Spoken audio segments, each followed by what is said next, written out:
So good day mga bok, what's up sa inyo? So makikita nyo unusual yung kasama ko.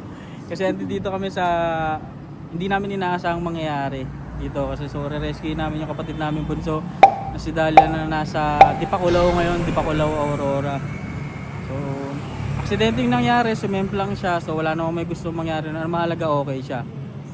So ang target namin kasi makapunta doon, siya yung magdadala ng motor pa uwi, tapos baka sa akin umangkas o baka doon din sa motor niya. So pasyo po yung motor ng kapatid ko. So syempre trauma din dahil first time niya sumemplang, bago lang din kasi nagpumotor. So baka na trauma talaga siya. So yun ang goal namin is may uwi namin siya na safe dito sa Manila. So ito, babiyahe na kami. Ang oras natin ay alas 12 sakto. So sana dumating tayo ng Dipakulaw ng alas 6 o mas maaga pa kasi 5 hours yung biyahe sa mapa eh. So sa White Plains, Dipakulaw yung resort nila, nandoon na sila ngayon. So susunod lang tayo para dahil sa rescue. So mga bok, let's go. Samahan nyo kami rito sa journey namin na rescue operation sa aming bunsong kapatid na si Dalia din. So let's go mga bok. Peace out.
So finally, mga bok, dito na kami sa White Plains sa Dinadjawan.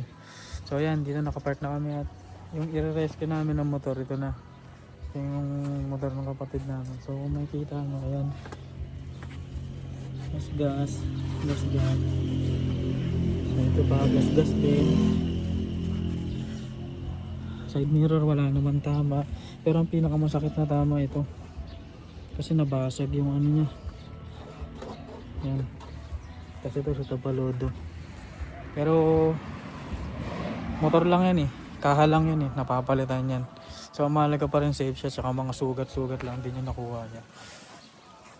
So, hinga lang kami kasi sobrang lamig din. Grabe sa Pantabangan. Sumasayaw na yung katawan ko sa sobrang lamig. Mga ganyan-ganyan. Pero sobrang lamig. Sobrang lamig kasi talaga. Tapos tignan mo yung suot ko. Naka Lord's Co Works na riding jersey. So big shout out Idol Lord's Co. So antayin lang natin. Antayin natin si Dal. Para tsaka na rin kami magpa-plasta para makapagpahinga. So let's go. Ito mga bok. Hindi na tayo sa room, tulog pa ata sila dal. So cottage stress sila. Kasi na muna namin yung accommodation namin. So tara. So yan yung resort. Welcome sa White Plains Cottages. So yan siya.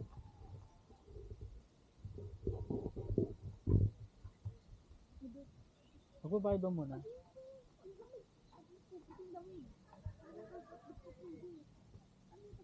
Sir, kami yung naka-reserve po. Magbabayad. Pwede na po ba kayo o mamaya pa? Hindi, kung pwede pong mag-check-in na. Hanggang ano lang naman kami sir eh. 12 din ng madaling araw. Mamaya. Midnight po. Aba. So bali kung tutusin para mga 18 hours. 19 hours siguro mga ganun.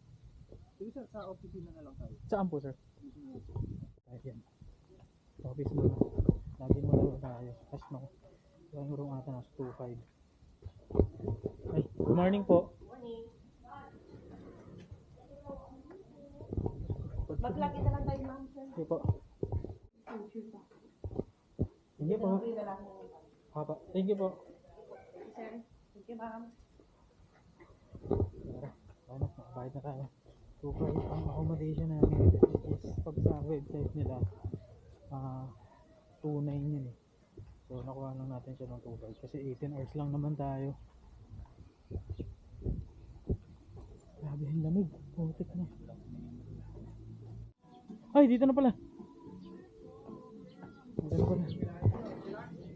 Ayun, na tayo guys. So ayan. Simpleng room. Bango ah. Alright, bango. Hindi mo mga ilaw. Simple lang naman yung room. Ayan. Bango. Shower. Yan yung room. May aircon pero parang hindi namin magagamit kasi ang lamig pa. So ayan. Sige, basta muna kami. Tayo natin sila dahil. So ito mga baka kain na kami. Ayan. So bumili siya ng tortang talong. Ano ba itong gulay na ito? Upo? Upo. Upo. Tapos buko. Tapos syempre tubig na rin. Syempre ayaw pagutom. Bumili rin siya ng tinapay. So ayan. Kakain na muna kami. Tapos siguro papahinga sa dito. Siguro kaya isang oras lang na iglit. Tapos punta na tayo sa beach. Ayun yung beach. Hindi ko pa nakikita yung injured eh. Pero siya napuntahan niya na hindi ko pa nakikita eh. Yung mga pets sila na ginumata kagabi. So sabi ko naman i-join pa rin kasi syempre sayang naman yung punta rito para kahit pa paano, di ba, napawi man yung nararamdaman niyang sakit dun sa hapdi-hapdi ng katawan niya. So tara, kayo muna kayo mga bok. Let's go. So ito mga bok, kasi kasado na. Ayan, mga na naman natin, no? Pang-beach na pang-beach, let's go! So, mag-snorkeling kasi sila. So, nandito na si Daniel, kung kasama ko yung kapatid kong pupunta rito. Siya yung kapatid kong babae na bunso na nire-rescue natin. So, pumunta natin kasi first time ko pa lang siya makikita. Okay, pupunta natin. Kakain kasi sila muna daw, tapos mag-snorkeling. So, punta muna natin. Wow! Oh.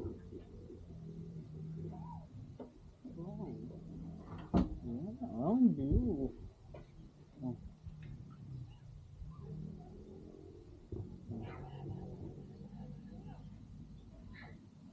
Ay, dito pala sila. Si Dal? Ang kabina nila nasa taas. Ayan, ito oh. Ano siya oh. Ano? Kumusta ka na? Talagang ba't nandito tayo sa baba? Oh, ayan na po siya guys. Ayan ang tama niya. Ayan. Likod. Sa paa. Sa likod. Ito yung sa braso. Arik ko. Ayan. Ito yung sa Braso. Alam mo na, may bata. Tapos ito daw yung pinakamalala. Namasahan na agad. Saan tumama to? Sa bag ko ata. Pero kamusta ka naman? Kaya mo ba bang mag-drive? Hindi na. O natatakot ka pa? Hindi mo ako natatakot. Pero hindi ko na kaya. Well, kasama naman kasi yan sa ano. Kasama naman yan sa pag-motor. Talaga di kasi sila mag-snorkeling sila tsaka banana boat. Ako, dito lang ako sa beach. Yun ang gusto kong mag-relax. Sa Malaga safe. So, mamaya ang take off namin is 12. Kasi feeling ko, yung 6 hours kasi na nakuyuwa namin kagabi is medyo okay yung takbuhan namin. 80 to 100. Dito lang kami natagalan sa Pantabangan. Kasi kurba-kurba na. So, let's go. So, kakain muna kami. So, ngayon samahan nyo muna ako, libutin muna natin itong resort. Ay, syempre hindi. Bigla kang ride di motorize, so kalahin mo yun. Hindi mo inaasahan, mapaparide ka ng bigla. So, tara.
Kaya naman palang umiscape taglit, di ba? Sa reality.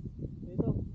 Wow, kanong budget lang dala-dala ko pang gas, mahal pa ng gasolina ngayon, pero puta, kung gusto mo talaga mag-relax, gagawa mo ng paraan.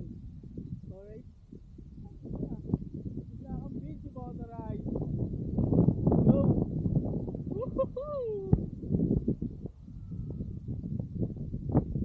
So mga bok, pauwi na kami. Ayan, si Daniel yung may dala ng isang motor, tapos si Dali ang aangkas sa akin. Nasa kanya halos lahat ng gamit. Hindi, nabakandi ka nga din. So ayan, nakikita nyo puro siya, jump pack siya, may mga bag dito, camping chair, tsaka may cooler din siya dala. So nasa akin bag, tapos nakasakbit kayo dalawang isa pang backpack. So biyahe muna kami papunta ng, ano dito? Maria Aurora, balikan namin kayo. Let's go. So ayun mga bakang, dito na kami sa Dipakulaw. So nilagpasan lang muna namin yung ano sa may Dinadyawan kasi medyo kurba-kurba talaga at sobrang dilim. So dito kami 7-Eleven stop order para magkape. So dire-diretso na to hanggang Pantabangan. Tapos doon na kami mag-stop over doon sa may parang stop over din ng mga bus ng Genesis tsaka Joyride. So ayun mga bak, thank you. Thank you sa pagsama sa amin dito sa pag-rescue namin sa kapatid namin. Ano ba nangyari? Ano bang taling nangyari? Kasi syempre, curious kami lahat. Na nag-alala talaga kami kasi nga syempre first time niyang bubiyahe ng ganun kayo. So kahit kami natakot kami kasi trauma naman talaga yun pag unang semblang mo. Ano ba yun, hams? Oo, may hams. Tapos pababa, di mo siya malalaman. Eh, ang comms lang namin Discord. Biglang sumigaw yung nauna sa amin may hams. Bago niya masabi yun, 1 meter away na lang. May hams ka na? Hindi, 1 meter pa lang. So, may nag-full stop na pa-full stop ako. Tapos, bala ko daanan yung nasa gitna. Eh, yung gitna, may, hindi siya totally space. May mga ano pa, konting hams pa na natira. So, dumalas ako. Napa-full stop. Tapos, Kasi yun din ang ano namin sa ano eh. Yun din ang ano namin sa Discord o kay Messenger. Dapat talaga, yung bato ng, dapat yung distance nyo talaga malayo. para yung bato ng message sakto. So yan to, pauwi na rin kami. Ito na yung mga motor namin. So ayun nga, may dala siyang cooler. Tapos andito pa kasi yung mga ano, mga ang tawag dito, tawag dito, bagmidal, tsaka yung camping chair. So yan, dito kami sa Dipakulaw namin. So maraming salamat mga bok kung magsama dito sa amin sa rescue operation namin sa kapatid namin na si Daniel, si Dalia Dave pala. So huwag nyo kakalimutan mag-like, comment, share, subscribe. Maraming salamat sa mga sumusuporta sa akin at mga nanonood ng mga videos ko, reels, lahat, posts. Thank you sa inyo mga bok. So peace out. Let's go.